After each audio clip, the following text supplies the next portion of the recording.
Hello, here the morning news. Leaders from the Bolivarian Alliance of Our America, or ALBA, gather in Caracas to review the recent U.S. threats against Venezuela. The 11-member nation bloc drafted a statement that criticizes the Obama administration's move, which labeled the South American country as a threat to U.S. national security. ALBA members also expressed support for the governments of Brazil and Argentina, also being destabilized.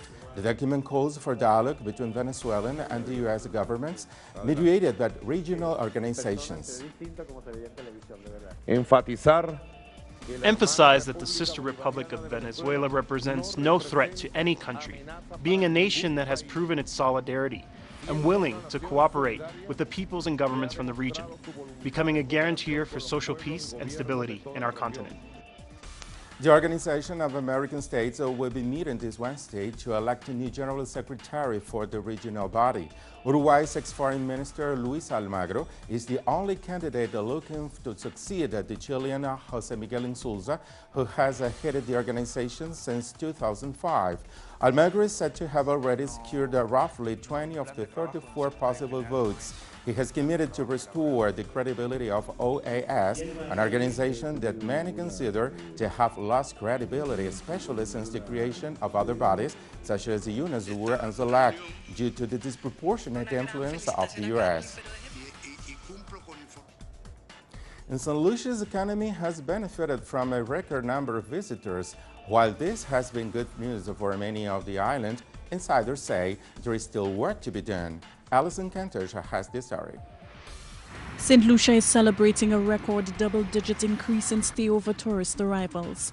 It is good news for an island that is heavily dependent on the tourism sector. The island's tourism minister says the work must continue. We are 14% up over last year's record, so that means that we're pacing in the right direction. I'm going to continue focusing on the things that we need to do for the benefit of the country through the tourism sector and the advancement of creative industries. Peter Isaac is the president of the St. Lucia Vendors Association, whose members earn a living selling craft and other local products to visitors. He says the numbers are truly impressive and he's looking forward to improved spending by tourists. There was a projection that there would be more ships and more people, and I think we are really seeing more people and more ships. The only thing we really cannot say that is really happening in terms of that kind of the influx of people coming into St. Lucia is in terms of the spending. And we have a little situation there where, you know, it varies in terms of how people, what people are seeing in terms of the trickle-down effect of. While tourism officials are welcoming the overall increase, they say on the downside, the island recorded a slowdown in the United Kingdom and Caribbean markets. Looking ahead, officials of the St. Lucia Tourist Board say the goal is to build on the successes of the industry, which continues to be the lifeline of the local economy. Alison Kentish, teleSUR, St. Lucia. Truckers in Colombia have been on strike demanding better labor conditions from the government, but this has also affected food prices. Our correspondent Natalia Margarita reports from Bogotá. Hundreds of truckers across Colombia are currently on a strike as they are yet to reach an agreement with the government over freight rates. The truckers say that while their pay has been progressively falling, the operation costs keep on increasing, as is the case with fuel rates. We Colombian truckers pay the highest fuel costs in the world, also one of the most expensive tolls, as we also have one of the highest amounts of road tolls, and our roads are among the worst. As the strike reaches its third week, the main center for food supply in Colombia's capital is starting to look empty as a result of the reduction in cargo transport, and food prices have increased, as is the case of potatoes, a widely consumed product by Colombians. The 100-kilo load has increased by around 40,000 pesos. It used to be at a price of 70 or 80,000 pesos. Leonardo, who has been working at the food supply center for over 6 years, said that luckily his clients keep on coming, but they are not any longer able to get the same amount of food due to the current prices. Clients come with the same frequency, but now someone that, for instance, used to buy 12 kilograms of peas now is getting half of that. Instead of 5 kilograms of processed peas, they are taking 2.5 and so on.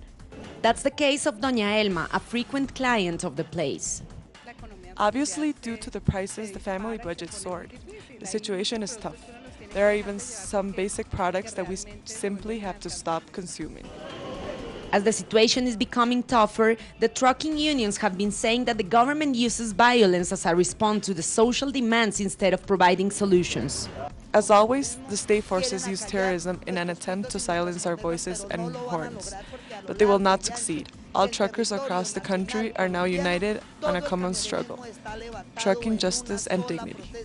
Minutes after talking to TeleSUR English, Maria Antonia was arbitrarily arrested by the security forces, as the protest she was participating in was also violently dispersed. As a result, trucker leaders left the negotiations with the government that were underway, arguing that the use of violence must stop immediately. From Bogotá, Natalia Margarita, TeleSUR.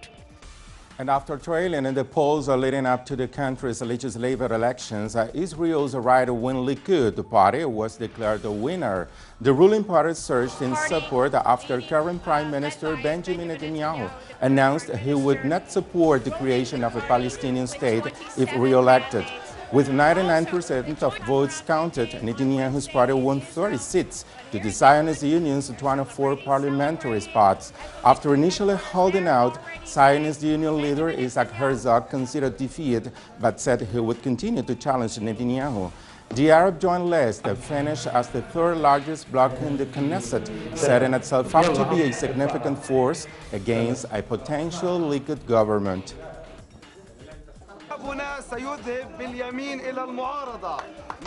Our people will go from the right wing to the opposition.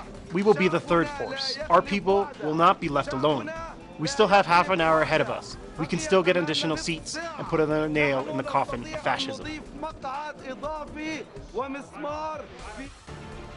Syria's government says it has downed a U.S. spy drone over the northern part of the country.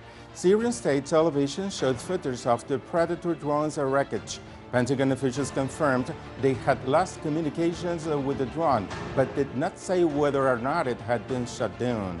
This is the first time Syria has attacked a U.S. aircraft since Washington began an airstrike campaign, reportedly targeting ISIS in Syria. President Bashar al-Assad continues to call the U.S.-led raids a violation of a country's sovereignty.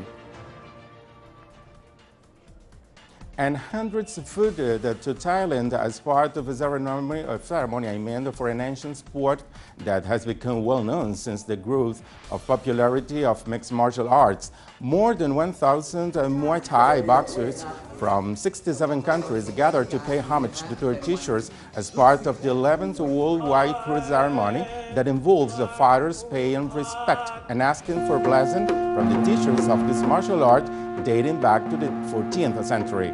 The annual event aimed to showcase some of the sacred rituals, but also features bouts between fighters in a sport which has spread from the Indo-Chinese region to the rest of the world. More on this on our website, telesurtv.net/English. Have a nice day.